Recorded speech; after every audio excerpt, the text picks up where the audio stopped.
I never should have taken the shortcut through Black Hollow Woods. That place had always been off-limits, a dark stain on the edge of town. But it was late, and I didn't want to drive the long way around. I was tired, the rain was pouring, and the thought of a cozy bed was far more tempting than any silly childhood stories. Everyone knew the legend, though. A slasher killer, some psycho that stalked the woods years ago, cutting up hikers and campers, leaving nothing but pieces behind. They said he wore a mask made of animal skin, his eyes empty pits of darkness.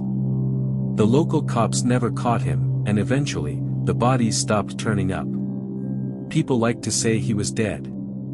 Others said he was still out there, waiting for someone stupid enough to wander into the woods after dark. Like me. The rain started to fall harder as I turned onto the narrow dirt road that led through the forest. My headlights barely cut through the downpour, illuminating nothing but mud, trees, and shadows. The radio signal had long since faded, leaving me alone with the sound of rain pounding against the windshield and the low rumble of thunder in the distance. I glanced at my phone, no signal, of course. Figures.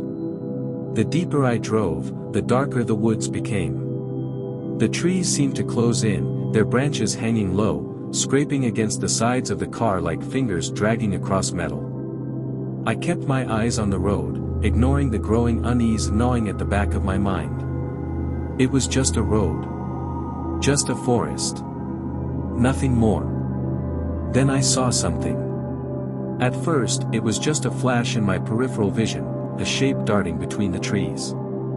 I slammed on the brakes, my heart jumping into my throat as the car skidded to a halt in the mud. My headlights flickered, illuminating the woods ahead of me, but there was nothing there.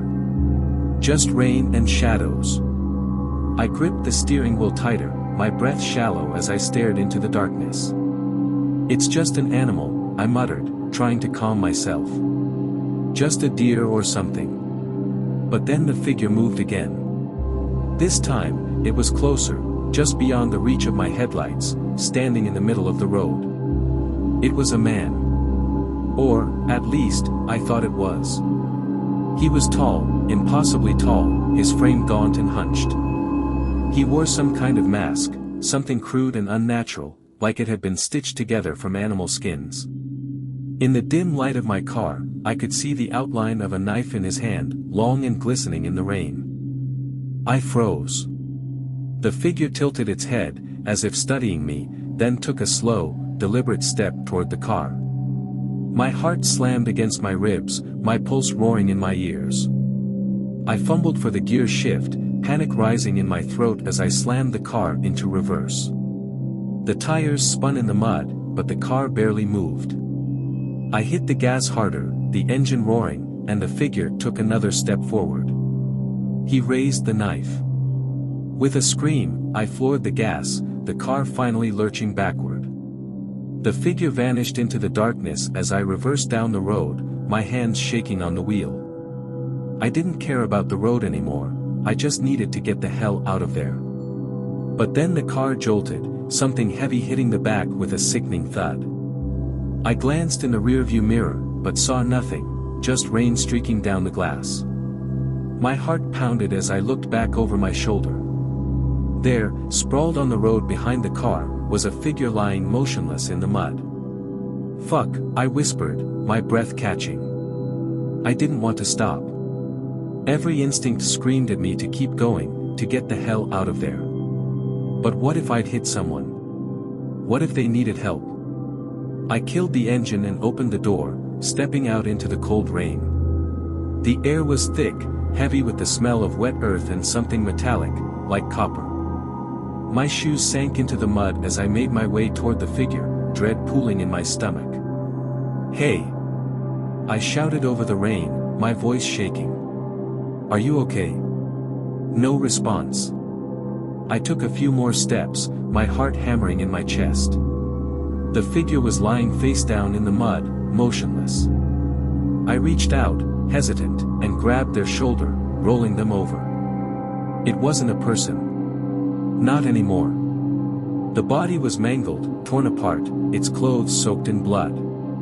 And the mask, the same mask, was lying next to the body, stained with gore. My breath hitched as I stumbled back, my mind struggling to comprehend what I was seeing. How could he be dead when I'd just seen him alive? Suddenly, a low, guttural growl echoed through the trees, freezing me in place. I spun around, my eyes scanning the darkness, but I couldn't see anything. The rain was coming down harder now, the wind whipping through the trees, making the branches sway and creak like they were alive. Then I heard it, a scrape, like metal dragging across stone. I turned, and there he was. The figure from the road was standing just a few feet away, his tall, gaunt frame outlined in the faint glow of the headlights. His mask was back on, though I didn't know how, and the knife, long, rusted, and dripping, was raised high above his head. I screamed, stumbling backward as the figure lunged at me, the knife slashing through the air. I barely dodged it, feeling the cold sting of the blade graze my arm as I fell into the mud. He was on me in an instant, towering over me, his breath ragged and wet.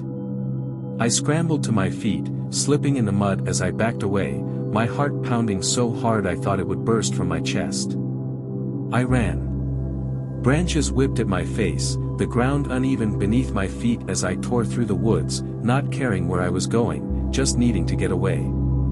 I could hear him behind me, heavy footsteps, the scrape of the knife against the trees as he followed, relentless. The darkness swallowed me whole, the rain blinding me as I ran. I didn't know how long I was running, or where I was headed.